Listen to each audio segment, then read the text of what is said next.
What's up YouTube, Erbwars here, back with another video, and today I want to talk to you guys about a recent NES lot that I was able to pick up and add some games to my collection. There was a lot that popped up on Facebook Marketplace that my brother and my wife found at the exact time. I was coming out to the living room and my wife was like, "Hey, did you see this?" And at the same time my phone was going off and my brother's like, "Hey, did you see this?" It was a lot of 24 NES games. I have Out of the 24, I was able to keep 9 of them that I didn't have in the collection, but 2 of them were heavy hitters for me, so I was excited to pick it up.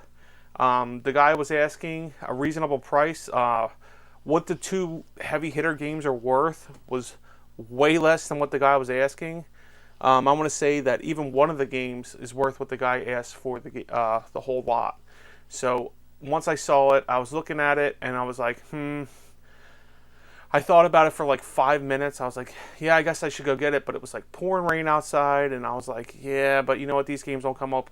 I never come across games locally. Actually, in fact, I buy my games primarily offline, unfortunately. We do have a local video game shop that the stock isn't always great. The conditions a lot of times are terrible. So I'm pretty big on that. So, yeah, I went and picked this lot up. I actually bought from this guy before years ago. He was selling a Sega Dreamcast, the Sports Edition, because I had 2 whites. I didn't have the black edition, so I picked it up from him. And so, yeah, out of the 24 games, 9 games I'm able to add to my collection. And I just want to show these games off real quick and show you the 2 heavy hitters. First game up is SNK's Prisoner of War. Pretty common game. I almost picked this up multiple times last year. Kind of glad I didn't now. Ultra Games, aka Konami, Mission Impossible.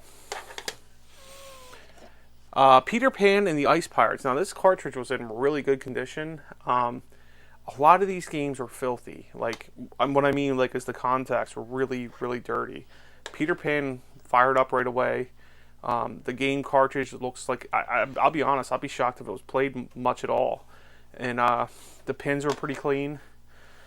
So Fester's Quest, this game was pretty dirty. Was able to clean it up. Ghostbusters, which I'm surprised. I could have sworn I had this game.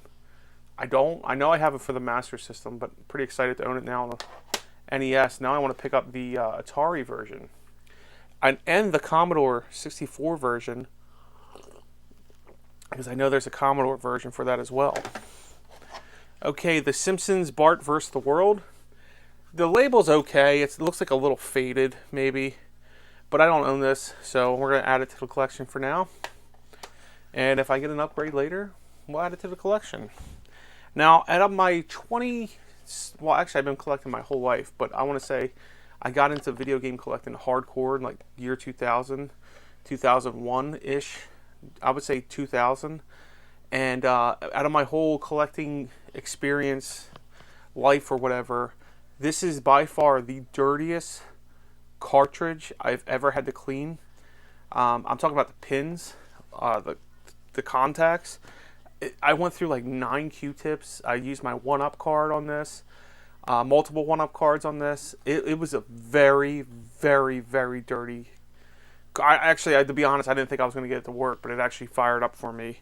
And that is a Comerica 4 Quattro card. This is the first one of these that I've owned. Codemasters makes these games. So you got Dizzy, Island Adventure Dizzy, Treasure Island Dizzy, Linus Spacehead, Super Robin Hood, and the Boomerang Kid. Was excited because I don't own any of these Quattro cards. And actually my local video game store currently has one that I need to go pick up because I have this one and it's actually a different one that they have. And I think it's for like $5, so I need to go pick that up. But yeah, that was a filthy card. So very important for people who are getting into collecting and cartridge games. Before you put a game in your system, you want to make sure that you clean it. And if I would have put that in my NES, as dirty as it was, I could have done some damage. Not damage, but it would have really made my NES dirty and would have made it hard for it to play games. So always clean your cartridges. Next one of the heavy hitters in this lot, a game that I was extremely excited to get because I picked up my Amberneck 351 this year towards the end of the summer, and I was just messing around with one. I didn't really have an emulator handheld like that. And this is the game that I played most of the first month or so of owning that, and that is Power Blade. Super excited to add this to the collection. Never thought I was going to find it locally, especially for the price that I got this whole lot for. I'm literally going to trade my games in that I already had, the other 15, and probably this is all going to end up probably being free. So it's crazy. But yeah, Power Blade. This one cleaned up, fired up right away. I was super excited to have this. Tough game. I never beat this game.